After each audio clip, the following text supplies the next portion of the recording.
It's been a big day here in Mayfield. We just came over from 3 brand new homecoming ceremonies for families who have new homes tonight after losing everything pretty much that they had on the night of December 10th, 6 months ago. And it's weird to think that 6 months ago at this time, we were getting ready for those severe storms. Nick and JC were making their forecasts and we were getting ready to have that live coverage for these storms. So being here this long after the fact, it's kind of surreal. You know, there's a lot that's been done, but you know, there is still a lot that needs to be done. You drive through Mayfield and you can see empty lots. You can still see areas that need to be cleaned up.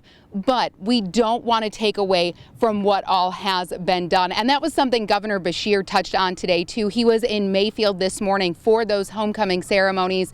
You know, he was real. He said there's still a lot of work that has to go into this. But he said, too, the work that has been done wouldn't be possible without people coming together in the face of such a tragic and really catastrophic event. We'll listen into some of what he had to say about that.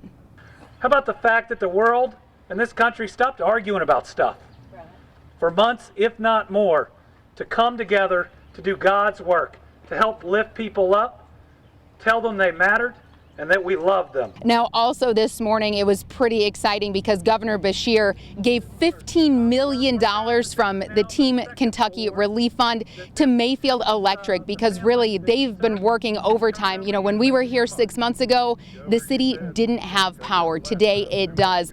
And, you know, he talked a lot about people coming together and helping out. And that's also what the Hope Initiative here in Mayfield and Western Kentucky is doing. Now, I know you might see these lots behind me, right? They look pretty empty. They are right now, but a couple of months ago, they weren't. They were full of debris. The homes that were here were kind of just piles of rubble. So this, you know, it looks bare right now, but this has come a long way. And hopefully in a couple of months, it'll look a lot different. The Hope Initiative is a group of churches and they're working to rebuild the homes in this area. They tell me it's been a lot of hard work, but that it is God's work. They say they are happy to do it. We'll listen into them now too.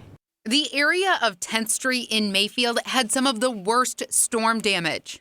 Even out of this tragedy, it doesn't have to be a story of hopelessness. The Hope Initiative bought these lots. These lots were owned by landlords who couldn't rebuild. There's a process.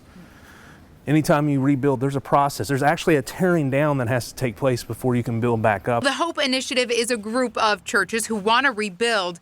Their plan is to get families into these homes so they can rent and then hopefully own the home. In my mind, you have a responsibility to help those that are hurting. Pastor Boykin says he and his wife were about 2 miles from the center of the storm.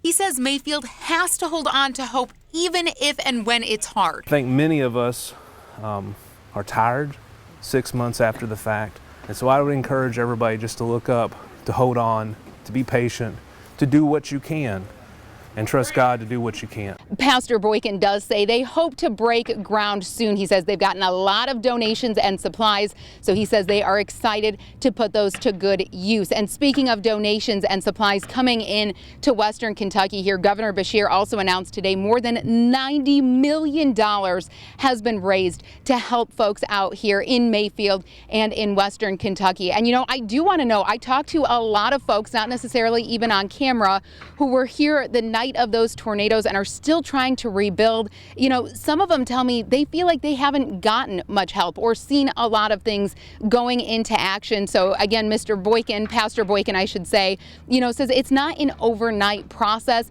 but he did give me a lot of good resources for anyone looking for any kind of assistance, whether it be monetary, anything they might need. I do have those links on our website, that is WSILTV.com. Again, Pastor Boykin says there's a lot of good information there for anyone who might not know what to do next or what steps to take or even where to get in on some of that help.